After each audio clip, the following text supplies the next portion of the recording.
សូមស្វាគមន៍ប្រិយមិត្តទាំងអស់គ្នាបាទថ្ងៃនេះខ្ញុំបាទនឹងធ្វើការ review បាទទៅលើសៀវភៅមួយក្បាលដែលមានចំណងជើងថាបាទ The 5 Mission Piece Light to the Puzzle បាទ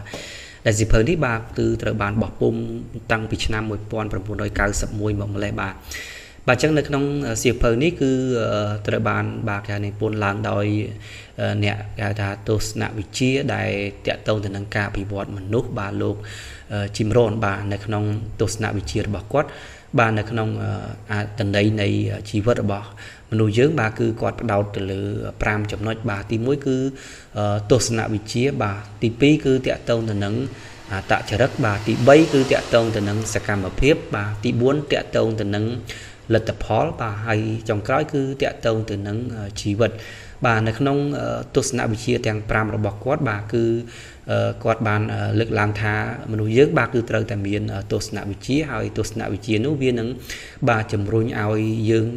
បាទគេហៅថាអេរិយាបថរបស់យើងគឺទៅតាមការគិតឬក៏ជំនឿដែលយើងមានបាទឬក៏គេហៅថាទស្សនវិជ្ជាដែលយើងមានបាទហើយការគិតជំនឿហើយជំរុញឲ្យអេរិយាបថរបស់យើងនឹងធ្វើជាសកម្មភាពកើតឡើងដោយហើយសកម្មភាពទាំងអស់នោះវានឹងបង្កើតជាលទ្ធផលបាទហើយជាចុងក្រោយលទ្ធផលនោះគឺនឹងបង្កើតនៅជីវិតរបស់យើងបាទជាគេហៅថាជាមនុស្សបែបណាឬក៏គេហៅថាអ្វីដែលយើងចង់បានបាទអញ្ចឹងនៅក្នុងទស្សនវិជ្ជារបស់គាត់បាទខ្ញុំនឹងធ្វើការបង្ហាញនៅចំណុចមួយដែលគាត់បានរំលេចបាទចឹងនៅក្នុងទស្សនវិជ្ជាទី1គឺគាត់លើកឡើងថាដើម្បីឲ្យជាមូលដ្ឋានបាទនៅក្នុងភាពជោគជ័យនៅក្នុងជីវិតបាទមនុស្សយើងបាទគឺត្រូវតែមានទស្សនវិជ្ជាមួយសម្រាប់ខ្លួនឯងបាទចឹងទស្សនវិជ្ជាហ្នឹងគឺជាជំនឿគាត់ចង់លើកឡើងថាយើងត្រូវតែមានជំនឿបាទមានតម្លៃហើយនឹងមានគោលការណ៍មួយច្បាស់លាស់បាទសម្រាប់ជាការសម្រេចចិត្តនៅក្នុងការធ្វើអ្វីមួយឬក៏ការសម្រេចចិត្តនៅក្នុងជីវិតបាទបើយើងគិតមួយផ្លែតបាទយើងសម័យមើលថាបើសិនជាមនុស្ស2នាក់បាទគាត់មានឱកាសដូចគ្នាបាទយើងប្រកាសជាអាចនឹងគិតថាការសម្រេចលទ្ធផលវាអាចនឹងខុសគ្នាបាទគឺអ្នកខ្លះបាទគាត់អាចនឹងសម្រេចលទ្ធផលល្អប្រសើរបាទជាងអ្នកខ្លះទៀតឬក៏អ្នកខ្លះបាទគាត់សឹងតែសម្រេចលទ្ធផលហ្នឹងគឺមិនបានល្អប្រសើរបាទបើទោះបីជាឱកាសបាទគឺវាដូចគ្នាបាទអញ្ចឹងនៅក្នុងទស្សននេះបាទគឺគាត់រំលេចថាអ្វីដែលវាកើតឡើងហ្នឹងគឺចេញមកអំពីបាទគឺទស្សនវិជ្ជារបស់ខ្លួនបាទគាត់បាទមនុស្សដែលគាត់ចំណាយពេលជាមួយឬក៏បទពិសោធន៍ដែលគាត់ធ្លាប់ជួបប្រទះកន្លងមកបាទទាំងអស់ហ្នឹងបាទវានឹងឲ្យគាត់បង្កើតនៅគេហៅថាទស្សនវិជ្ជាឬក៏ជំនឿមួយសម្រាប់ខ្លួនគាត់បាទជាធម្មតាបើសិនជាយើងធ្លាប់បាទជួបបញ្ហាណាមួយបាទយើងនឹងទទួលបានបទពិសោធន៍បាទហើយបទពិសោធន៍នោះបាទយើងនឹងប្រកាសជាបាទគេហៅថាតើអេរិយាបថជាមួយនឹងបទពិសោធន៍នោះយើងរៀនបានពីអ្វីខ្លះបាទសម្រាប់យកមកធ្វើការគិតក៏ដូចជាធ្វើការបាទគេហៅថាសម្រេចចិត្តនៅក្នុងថ្ងៃអនាគតបាទអញ្ចឹងវាគឺជាទស្សនវិជ្ជាមួយដែលវាអាចនឹងគេហៅថាកើតឡើងគឺតាមរយៈអ្វីដែលនៅជុំវិញខ្លួនយើងដែលយើងចំណាយពេលក៏ដូចជាឧទាហរណ៍ថាបើសិនជាយើងចំណាយពេលទៅលើការអានសៀវភៅបាទគឺប្រកាសណាយើងនឹងទទួលបានគំនិតចេញពីសៀវភៅនោះច្រើនបាទបើសិនជាយើងចំណាយពេលបាទខាងក្រៅបាទជាមួយនឹងមនុស្សដែលនៅជុំវិញខ្លួនយើងបាទគឺប្រកាសណាគឺយើងនឹងទទួលបាននៅគំនិតបាទអំពីមនុស្សដែលនៅជុំវិញខ្លួនយើងហើយបើសិនជាជួបនៅអ្វីឬក៏ជាបទពិសោធន៍ដែលយើងធ្លាប់ឆ្លងកាត់វានឹងធ្វើឲ្យជំនឿឬក៏ការគិតរបស់យើងបាទគឺវាអាចនឹងគេហៅថាមានការគិតបែបនោះបាទអញ្ចឹងនៅក្នុងនេះបាទគាត់លើកឡើងថាទស្សនវិជ្ជាគឺជាមូលដ្ឋានចម្បងបើសិនជាមនុស្សយើងបាទមានទស្សនវិជ្ជាក៏ដូចជាជំនឿការគិតរបស់គាត់រឹងមាំល្អប្រសើរបាទគឺការសម្រេចចិត្តរបស់គាត់គឺវានឹងល្អប្រសើរផងដែរបាទផ្ទុយទៅវិញបើសិនជាបាទគឺទស្សនវិជ្ជាឬក៏ជំនឿរបស់គាត់ឬក៏ការគេហៅថាក្រិតក្រមនៃការគិតរបស់គាត់ហ្នឹងគឺมันបានល្អប្រសើរបាទគឺនឹងធ្វើឲ្យការសម្រេចចិត្តរបស់គាត់ហ្នឹងគឺវានឹងមិនល្អប្រសើរបាទអញ្ចឹងទាំងអស់ហ្នឹងគឺវានឹងធ្វើឲ្យជីវិតរបស់គាត់គឺវានឹងមិនល្អប្រសើរផងដែរបាទអញ្ចឹងតាក់ទងទៅនឹងទស្សនវិជ្ជានេះផងដែរបាទគឺគាត់លើកឡើងនៅចំណុចទី2មួយទៀតបាទដែលវា តាមភ្ជាប់ជាមួយនឹងទស្សនវិជ្ជាបាទគឺតាក់ទងទៅនឹងអត្តចរិតបាទប្រកបណាស់គឺអត្តចរិតរបស់យើងប្រកបណាស់គឺនៅក្នុងមនុស្សយើងម្នាក់វាអាចនឹងមានគេហៅថាធម្មជាតិដែលបង្កើតមកគឺអត្តចរិតហ្នឹងគឺអាចនឹងខុសគ្នាបាទយើងមិនអាចគេហៅថាមានអត្តចរិតហ្នឹងគឺវិញជាថ្លង់មួយឬជាបន្ទាត់ដូចគ្នានោះទេបាទដោយសារអ្វីដោយសារតែទស្សនវិជ្ជាអញ្ចឹងទាំងអស់ហ្នឹងវានឹងជំរុញឲ្យអត្តចរិតរបស់យើងគឺទៅបែបហ្នឹងឧទាហរណ៍ថាបើសិនជាយើងមានទស្សនវិជ្ជាឬក៏គេហៅថាជំនឿឬក៏អ្វីៗដែលជាបទពិសោធន៍កន្លងមកបាទក៏ដូចជាអ្វីដែលយើងធ្លាប់ជួបប្រទះមនុស្សដែលយើងធ្លាប់ជួបឬក៏មនុស្សដែលយើងធ្លាប់ចំណាយពេលជាមួយនឹងគឺវានឹងធ្វើឲ្យគំនិតការគិតរបស់យើងជំនឿរបស់យើងទាំងអស់ហ្នឹងគឺវានឹងជំរុញឲ្យអត្តចរិតរបស់យើងគឺទៅបែបហ្នឹងបាទអញ្ចឹងការខ្សែគប់គឺដូចជាការចំណាយពេលវេលាឬក៏បរិយាកាសដែលនៅជុំវិញខ្លួនយើងគឺវានឹងធ្វើឲ្យបាទគឺនឹងធ្វើឲ្យការគិតរបស់យើងហើយការគិតហ្នឹងជំរុញឲ្យជំនឿរបស់យើងហ្នឹងធ្វើនៅបង្កើននៅសកម្មភាពក៏ដូចជាអត្តចរិតរបស់យើងហ្នឹងគឺវានឹងទៅជាបាទគេហៅថាទៅជាមនុស្សបែបណាបាទអញ្ចឹងតកតងទៅនឹងអត្តចរិតបាទគឺជាចំណុចសំខាន់ទី2ដែលគាត់លើកឡើងបន្ទាប់ពីជំនឿបាទបើនៅពេលដែលយើងមានជំនឿបាទគឺជំនឿទាំងអស់នោះក៏ដូចជាគេហៅថាតម្លៃនៃការគិតរបស់យើងបាទវានឹងជំរុញឲ្យអត្តចរិតរបស់យើងគឺឆ្លើយតបជាមួយនឹងបាទជាមួយនឹងស្ថានភាពឬឆ្លើយតបជាមួយនឹងបញ្ហាបាទអញ្ចឹងនៅពេលដែលយើងគេហៅថាធ្លាប់ជួបប្រទះនៅគេហៅថាមនុស្សដែលនៅជុំវិញខ្លួនយើងល្អប្រសើរបាទគឺអត្តចរិតឬក៏បទពិសោធន៍ដែលយើងធ្លាប់ជួបប្រទះហ្នឹងគឺវានឹងបណ្ដោះបាទការគិតរបស់យើងបាទអត្តចរិតរបស់យើងគឺទៅបែបនោះបាទបើមិនយើងក៏លេចមើលនៅក្នុងសង្គមមួយបាទគឺនៅពេលដែលសង្គមនោះបាទសម្បូរទៅដោយមនុស្សដែលមានគេហៅថាអេរិយាបថល្អការរស់នៅថ្លៃថ្នូរអត្តចរិតបាទគឺល្អប្រសើរចេះជួយយកអាសាគ្នាក៏ចេះជួយគ្នានៅក្នុងសង្គមបាទតង់ភ្ជាប់ទៅនឹងអត្តចរិតបាទគឺគាត់បានរំលេចនៅទស្សនៈមួយជាតិបាទដែលតាក់ទងទៅនឹង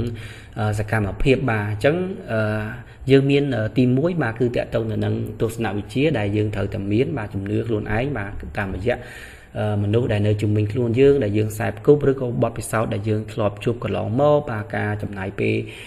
ទៅលើការអានទាំងអស់ហ្នឹងវានឹងឆ្លុះបញ្ចាំងអំពីទស្សនវិជ្ជារបស់យើងហើយនៅពេលដែលយើងមានទស្សនវិជ្ជាបាទគឺគាត់រំលេចនៅចំណុចទី2ដែលតាក់ទងទៅនឹង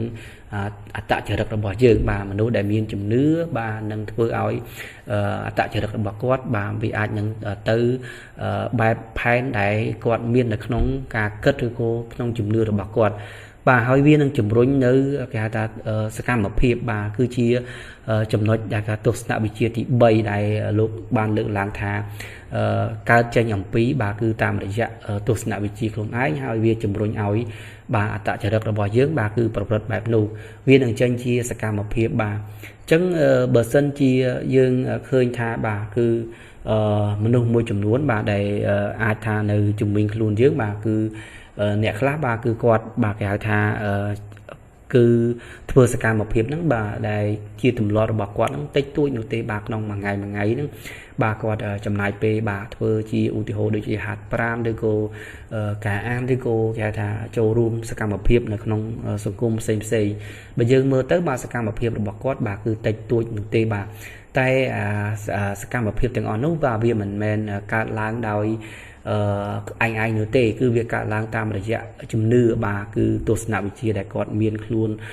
ឯងថាទាំងអស់ហ្នឹងគឺគាត់ធ្វើទៅវានឹងធ្វើឲ្យល្អប្រសើរបាទហើយវាបានតោងភ្ជាប់ទៅនឹង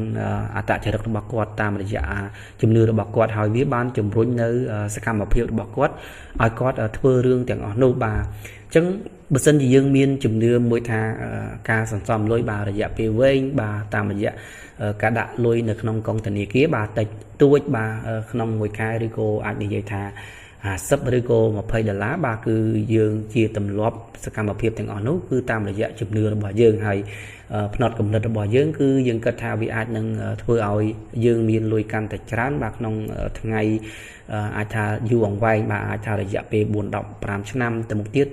បាទវានឹងធ្វើឲ្យគេហៅថាការសន្សំរបស់គាត់អាចនឹងគាត់មានលុយគ្រប់គ្រាន់បាទសម្រាប់ការចូលនិវត្តន៍ឬក៏គម្រោងផ្សេងៗបាទសម្រាប់ជីវិតរបស់គាត់អញ្ចឹងទាំងអស់ហ្នឹងគឺទៅកើតចេញអំពីបាទគឺគេហៅថាទស្សនវិជ្ជាដែលគាត់មានបាទគាត់បង្កើតទៅជាតចរិតមួយដែលគាត់ត្រូវតែធ្វើបាទគាត់គិតថាធ្វើទង្វើទាំងអស់ហ្នឹងវានឹងល្អសម្រាប់ខ្លួនគាត់ហើយទាំងអស់នោះវានឹងជំរុញជាសកម្មភាពបាទហើយសកម្មភាពបាទវានឹងជំរុញនៅទស្សនវិជ្ជាមួយទៀតគឺតាក់ទងទៅនឹងលទ្ធផលបាទតាមរយៈនៅក្នុងចំណុចទី4ដែលនៅក្នុងសៀវភៅរបស់គាត់គឺគាត់រំលេចនៅលទ្ធផលគឺលទ្ធផលគឺកើតចេញមកអំពីបាទគឺសកម្មភាពបាទបើសិនជាយើងមានទស្សនវិជ្ជាបាទយើងមានអេរិយាបថហើយអាចទាំងអស់ហ្នឹងបាទវាជំរុញឲ្យយើងធ្វើនៅសកម្មភាពបាទយើងប្រកាសជាបាននៅលទ្ធផលបាទបាននៅលទ្ធផលជាក់ជាមិនខានចឹងបើសិនជាយើងមានទស្សនវិជ្ជាខ្លួនឯងមួយដែលល្អប្រសើរបាទការគិតល្អបាទប្រព័ន្ធការគិតរបស់យើងគឺប្រសើរខួរក្បាលរបស់យើងល្អបាទការសម្រេចចិត្តរបស់យើងបាទឬក៏គេហៅថាអត្តចរិតនៃការគិតរបស់យើងគឺវានឹងល្អប្រសើរបាទហើយវានឹងជំរុញឲ្យយើងទៅធ្វើសកម្មភាពរឿងដែលល្អសម្រាប់ជីវិតរបស់យើងបាទជាឧទាហរណ៍បើសិនជាយើងគិតថាបាទសុខភាពរបស់យើងបាទមានគេហៅថាមានភាពល្អប្រសើរបាទតាមរយៈបាទការដែលយើងជឿថាការធ្វើឧទាហរណ៍លំហាត់ប្រាណបាទការគេហៅថាការទទួលទាននៅអាហារដែលល្អប្រសើរបាទអាហារដែលសម្បូរទៅដោយបាទគេហៅសារធាតុដែលអាចចិញ្ចឹមរាងកាយរបស់យើងបាទឬក៏ការគេហៅថាតមនៅអាហារមួយចំនួនដែលវានឹងប៉ះពាល់ដល់សុខភាពរបស់យើងគឺវានឹងជំរុញឲ្យសកម្មភាពរបស់យើងធ្វើរឿងទាំងអស់នោះបាទហើយតិចតួចឬក៏គេហៅថាចាប់ផ្ដើមអំពីសកម្មភាពទាំងអស់នោះបាទលទ្ធផលគឺវានឹងស្ដែងចេញបាទតាមរយៈសកម្មភាពទាំងអស់នោះបាទឧទាហរណ៍ថាបើសិនជាយើងព្យាយាមបាទគេហៅថាជឿថាការដែលធ្វើឲ្យគេហៅថាអាជីពការងាររបស់យើងល្អប្រសើរតាមរយៈការអប់រំបាទគឺប្រកបណាស់គឺយើងនឹងចាប់ផ្ដើមធ្វើការបាទគេហៅថាបណ្ដុះខ្លួនឯងតាមរយៈការអានឬក៏ការចូលទៅសាលាផ្សេងឬក៏ការស្វែងរៀនបាទការស្វែងរៀនបន្ថែមទៀតដើម្បីឲ្យជីវិតរបស់យើងបាទតាក់ទងទៅនឹងអាជីពការងារយូរអង្វែងរបស់យើងមានភាពល្អប្រសើរបាទអញ្ចឹងខាងមុខបាទវាអាចថាពេលវេលាសមរម្យនៅថ្ងៃណាមួយបាទវានឹងឆ្លុះបញ្ចាំងអំពីការខិតខំប្រឹងប្រែងរបស់យើងបាទហើយជាចុងក្រោយបាទគឺវានឹងជំរុញឲ្យជីវិតរបស់យើងបាទគឺ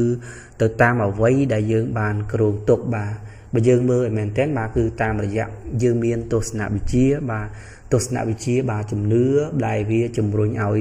អេរិយាបថឬក៏អត្តចរិតរបស់យើងឬក៏បញ្ចេញនៅចុងក្រោយបាទគឺវាបញ្ចេញនៅសកម្មភាពឲ្យយើងធ្វើបាទហើយជំរុញឲ្យលទ្ធផលបាទគឺប្រកបណាស់គឺនឹងឆ្លុះបញ្ចាំងនៅជីវិតរបស់យើងបាទគឺតាមរយៈជីវិតរបស់យើងបាទគឺអ្វីដែលយើងគិតបាទជំរុញឲ្យយើងទៅធ្វើនៅសកម្មភាពជំនឿរបស់យើងមានបាទវាចេញលទ្ធផលទាំងអស់នោះបាទចំណុចទី5បាទគឺតាក់ទងទៅនឹងបាទគេថាបែបផែននៃជីវិតអញ្ចឹងតាក់ទងទៅនឹងចំណុចនេះបាទគឺគាត់បានលើកឡើងថាបាទបើសិនជាយើងមានទ្រព្យសម្បត្តិបាទវាមិនមែនមានន័យថាគ្រប់គ្រាន់សម្រាប់ជីវិតរបស់យើងនោះទេបាទអ្វីដែលទ្រព្យដែលសំខាន់បំផុតបាទនៅក្នុងជីវិតគឺតាក់ទងទៅនឹងសុខភាពបាទសន្តិភាពផ្លូវចិត្តបាទក៏ដូចជាគុណភាពនៃជីវិតឬក៏គុណភាពនៃទំនាក់ទំនងផ្សេងបាទអញ្ចឹងបើសិនជាយើងចំណាយពេលបាទមួយជីវិតរបស់យើងបាទគឺគេហៅថាតាមទៅលើតែលុយឬក៏ស្វែងរកតែលុយកាក់ដោយបំភ្លេចនៅគោលបំណងនៅក្នុងជីវិតរបស់យើងបាទគឺនឹងធ្វើឲ្យជីវិតរបស់យើងបាទក៏វាមិនល្អប្រសើរគេហៅថាបើសិនជាយើងរស់នៅបាទគឺរស់នៅតែទិសកលនៃការស្វែងរកលុយតែមួយមុខបាទធាតុពិតឲ្យមែនតើបាទនៅក្នុងសៀវភៅនេះគាត់បានរំលេចថា